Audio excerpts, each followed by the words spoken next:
Okay, in light of all the paranoia that's going on right now about the Ebola scare, which I've already discussed in other videos, I think it's funny that it's now a big thing when I brought this up a couple months ago and was saying that it's going to be at our doorstep before you know it. I'm going to talk about a different one this time. It's going to be Enterovirus D68. Okay. This is starting to hit big news, but I don't know if everybody understands exactly what it is. Enteroviruses are, it's really hard to explain. It's a severe respiratory illness. The enteroviruses are the non-polio versions. There's over 100 different ones that pop up.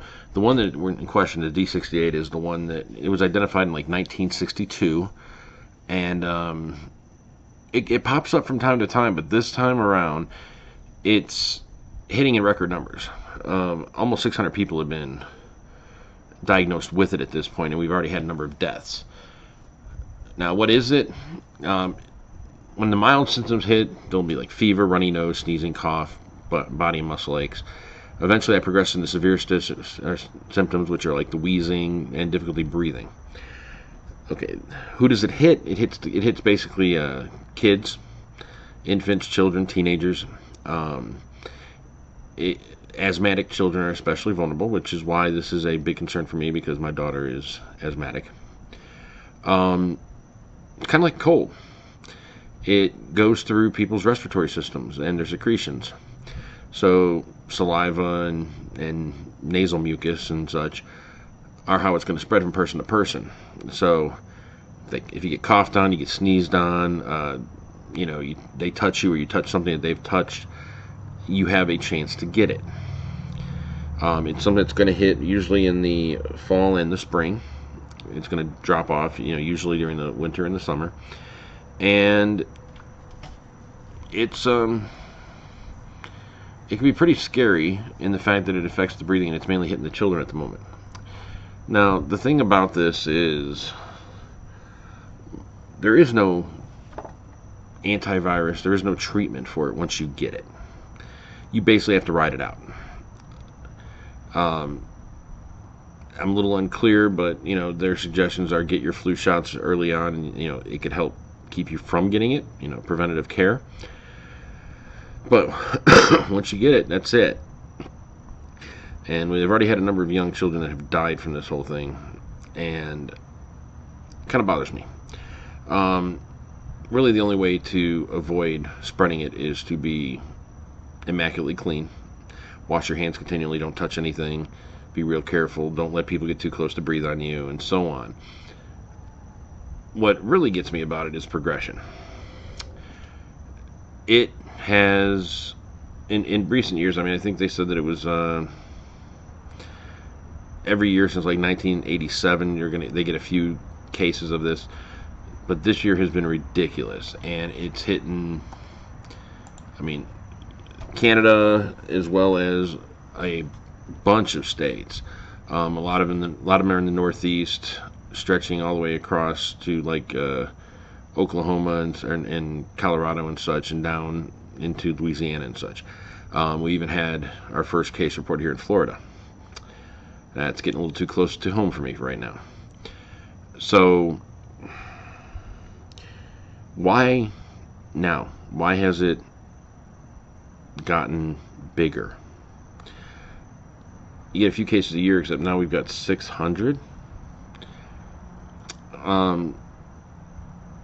It's Darwinism. The virus itself is getting stronger, or it's getting more communicative. It's starting to spread. Now, this, makes me wonder, in the next couple of years, are we going to see this D68 start spreading out to everybody, where regular adults are going to be heavily vulnerable to it? Is this going to be something that's going to be so communicative, if you get anywhere within distance, you're going to catch it? And is it going to become more lethal?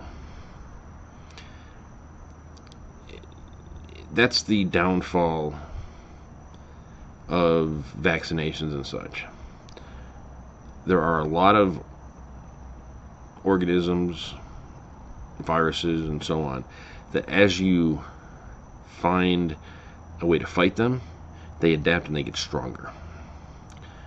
I believe that's what's happened with this D68. EV D68 is what they're calling it. Okay, what's next?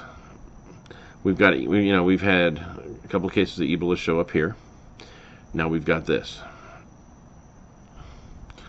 Where's it going from here? I mean, this in a way feels like it's a variant on the common cold, on influenza.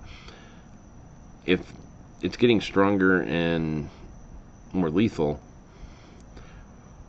we need to do something about it. We need to ensure our survival. Therefore, it behooves our governments to start putting the spending money where it needs to be spent. It's bad enough that they're spending it all on foreign aid and these foreign wars that we don't 100% need to be involved in. If we are, we should be doing it with a conscience and also with an economic conscience.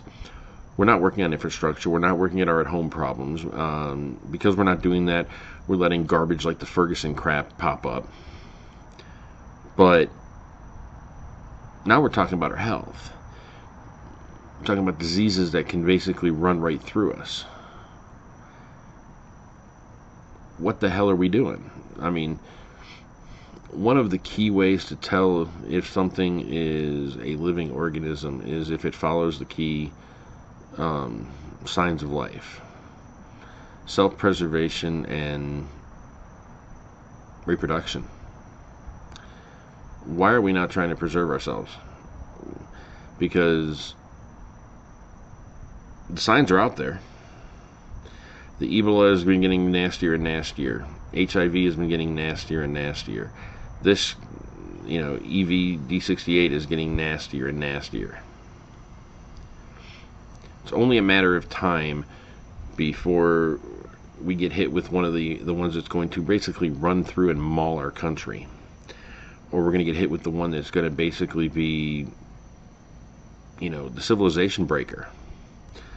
I mean, hell, a lot of the sci-fi nuts and the people that love to point out to it think that the zombie apocalypse is actually possible because it'll be some virus that's going to come in there and it's going to fuck people over so badly that it's going to turn them into more bestial forms of themselves. It's going to, instead of adaptation, it's going to degenerate them. It's almost like a caveman mentality where, they're going to be all about kill, kill, kill. Now, I mean, to me, everybody keeps on saying zombies, zombies, zombies.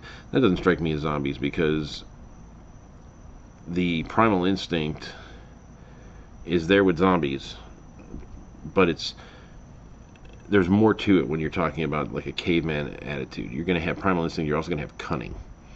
Because in the end, even if we give in to our baser instincts, we're still cunning individuals. The human race has that ability. And we're going to find bigger and better ways to do whatever our instincts are telling us. If they're telling us to kill, we're going to find better ways to kill. So, I feel like I'm going way off course here. But it's just, I think that everybody needs to actually start doing their research and figure out what this is. You need to look at this this new disease, actually not so new disease, that suddenly is coming into prominence, and you need to see how it affects everything, and you got to ask yourself, why are we not doing anything, to combat it? Why have we not found any kind of antivirus for this? It's because we don't have money to do it. All our money is tied up in extraneous things rather than self-preservation. So, in some ways, it's an educational video to, kind of get the word out there that this is a problem. And it's also a little bit of an editorial in the fact that our system isn't quite working the way it should, and we need to get our heads out of our asses. Now, that's about it for me on this one, so I'm going to say peace out, guys.